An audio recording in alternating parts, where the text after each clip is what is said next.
एक सवाल सोचिए, आप पैसे क्यों कमाते हैं? रुकिए, ये सवाल उतना आसान नहीं है जितना लगता है। ज्यादातर लोग कहेंगे जिंदगी चलाने के लिए, कुछ कहेंगे परिवार के लिए, कुछ कहेंगे आरामदायक जीवन के लिए। लेकिन अगर मैं ये पूछूं कि आपकी जिंदगी में पैसा मालिक है या नौकर, तो जवाब देने से पहले एक पल रुकिए, क्योंकि ये जवाब आपको बताएगा कि आप सच में जी रहे हैं या सिर्फ काम कर रहे हैं। दोस्तों, हम ऐसे युग में हैं जहां हर तरफ ये बताया जाता है कि ज्यादा कमाओ, ज्यादा पाओगे और ज्यादा खुश रहोगे। लेकिन क्या ये सच है? जो लोग सबसे ज्यादा कमाते हैं, क्या वो सबसे ज्यादा खुश हैं? जो लोग सबसे व्यस्त हैं, क्या वो सबसे ज्यादा संतुष्ट हैं? आज हम एक ऐसे दर्शन की बात करेंगे जो आपकी पैसों को लेकर पूरी सोच को उलट देगा। और इस वीडियो के अंत में मैं आपसे एक ऐसा सवाल पूछूंगा जो आपको आईने के सामने खड़ा कर देगा। नमस्कार दोस्तों, मैं हूं आरजे और आप देख रहे हैं एनी बुक समरीज। आज हम बात करने जा रहे हैं बेहद चर्चित किताब द साइकोलॉजी ऑफ मनी के अध्याय 7 की। इस अध्याय का नाम है स्वतंत्रता और इसे लिखा है मॉर्गन हाउसल ने। आज हम इस पूरे अध्याय के समग्र दर्शन की बात करेंगे, वो दर्शन जो कहता है कि धन का उद्देश्य जीवन को नियंत्रित करना नहीं, बल्कि जीवन को स्वतंत्र बनाना है। धन साधन है, लक्ष्य नहीं। तो चलिए शुरू करते हैं। राजस्थान के एक छोटे से शहर में दो भाई थे। बड़े का नाम था सुरेश और छोटे का नाम था महेश। दोनों एक ही घर में पले और एक ही स्कूल में पढ़े, लेकिन बड़े होकर दोनों की सोच बिल्कुल अलग हो गई। सुरेश ने एक लक्ष्य बना लिया कि उसे 1 करोड़ रुपए जमा करने हैं। वो दिन रात काम करता था, छुट्टियां नहीं लेता था, दोस्तों से मिलना बंद कर दिया था और परिवार के साथ बैठना भी कम हो गया था। उसने एक दिन अपना लक्ष्य पा भी लिया और उसके पास 1 करोड़ रुपए हो गए। लेकिन उस दिन वो घर पहुंचा तो उसकी मां बिस्तर पर थी और उन्होंने कहा कि बेटा, तू इतने साल कहां था? सुरेश के पास कोई जवाब नहीं था। अब महेश की बात करते हैं। महेश ने पैसे को साधन माना, लक्ष्य नहीं। उसने कहा कि मुझे इतना कमाना है कि मेरी जरूरतें पूरी हों, परिवार सुरक्षित हो और मेरे पास चुनने की आजादी हो।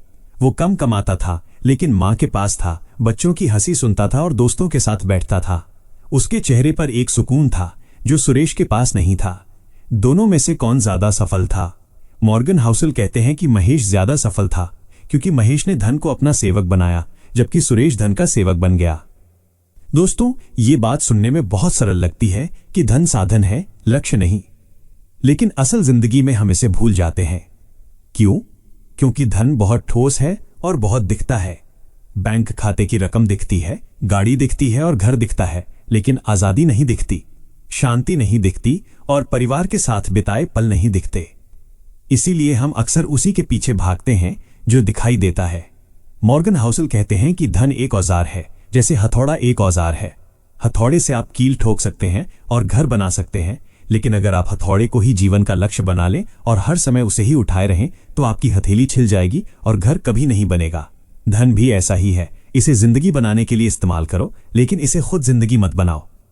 एक और कड़वा सच ये है कि हम में से बहुत से लोग पैसे इसलिए कमाते हैं ताकि दूसरों की नजर में अच्छे दिख सकें और समाज में प्रतिष्ठा पा सकें। मॉर्गन हाउसल एक बहुत महत्वपूर्ण सवाल पूछते हैं कि क्या प्रतिष्ठा आपको आजाद बनाती है? एक व्यक्ति ने बड़ी गाड़ी ली और समाज में उसका सम्मान बढ़ा, लेकिन उस गाड़ी की मासिक किस्त के लिए अब उसे और ज्यादा काम करना पड़ेगा। यानी उस प्रतिष्ठा की कीमत उसकी आजादी थी। दूसरी तरफ वो व्यक्ति है जिसके पास साधारण गाड़ी है, लेकिन उसके पास समय, चुनाव और शांति है। मॉर्गन हाउसल कहते हैं कि जो लोग प्रतिष्ठा के लिए पैसे खर्च करते हैं वो अक्सर अपनी आजादी बेचते हैं।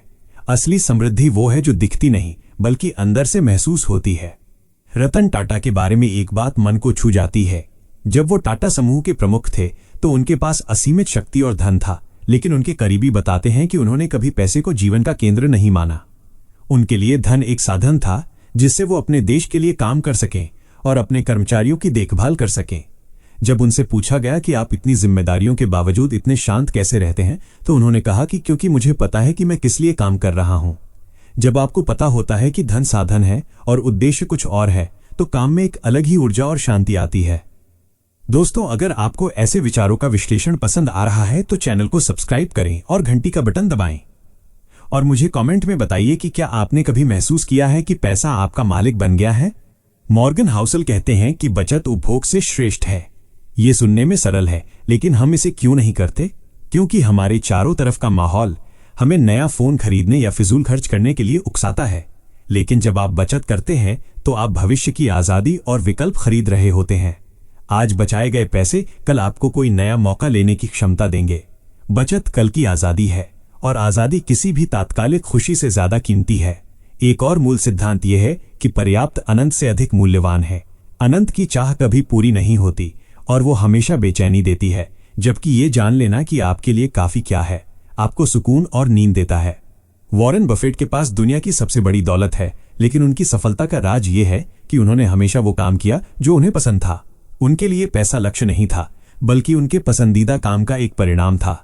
यही है धन को साधन बनाना। पैसे से जिंदगी बनाओ, जिंदगी को पैसे के लिए मत बेचो।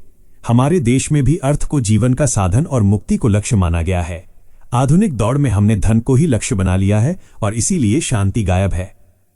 करियर के नजरिए से भी धन को साधन की तरह देखो। क्या ज्यादा पैसे वाली नौकरी आपको वो आजादी दे रही है जो आप चाहते हैं? अगर आप ज्यादा कमाकर सब खर्च कर रहे हैं तो आपके पास ना पैसा बचेगा ना आजादी। धन को साधन बनाने का मतलब है कि जो भी कमाओ उसका एक हिस्सा भविष्य की आजादी के लिए बचाकर रखो। कल्पना करिए एक ऐसी सुबह जब आप बिना किसी अलार्म के उठते हैं, मन में कोई डर या दबाव नहीं है और आपके पास अपना दिन खुद तय करने का चुनाव है। यह उस इंसान की सुबह है जिसने धन को अपना सेवक बना लिया है। मॉर्गन हाउसेल इसे जीवन में उतारने के लिए 4 बातें सिखाते हैं। धन को साधन मानो, स्वतंत्रता को प्रतिष्ठा से ऊपर रखो, बचत को उपभोग से ज्यादा महत्व दो और पर्याप्त को पहचानो। एक बुजुर्ग किसान की कहानी याद आती है जो अपनी छोटी सी जमीन और साधारण घर के बावजूद बहुत खुश था, क्योंकि वो आजाद था, किसी का कर्जदार नहीं था और अपने समय का मालिक था। धन का सबसे बड़ा उपहार यही है कि वो आपको आपके समय पर नियंत्रण देता है। अगर आप रोज सुबह उठते हैं और पैसे की चिंता आपका पहला विचार है तो पैसा मालिक है, लेकिन अगर आप पैसे को अपनी जिंदगी संवारने के औजार की तरह इस्तेमाल करते हैं तो पैसा आपका सेवक है। आज से एक छोटा सा बदलाव करिए। हर आर्थिक फैसले से पहले पूछिए कि क्या यह फैसला मुझे ज्यादा आजाद बनाएगा या कम। बस ये एक सवाल आपकी पूरी जिंदगी बदल सकता है। अब आपकी बारी है। अगर आपको आज से धन को साधन और जीवन को लक्ष्य बनाना हो तो आप अपनी जिंदगी में सबसे पहला बदलाव क्या करेंगे? कमेंट में जरूर बताइए। वीडियो पसंद आया हो तो लाइक करें और इसे शेयर करें। एनीबुक समरीज को सब्सक्राइब करना न भूलें। मिलते हैं अगले वीडियो में। धन्यवाद।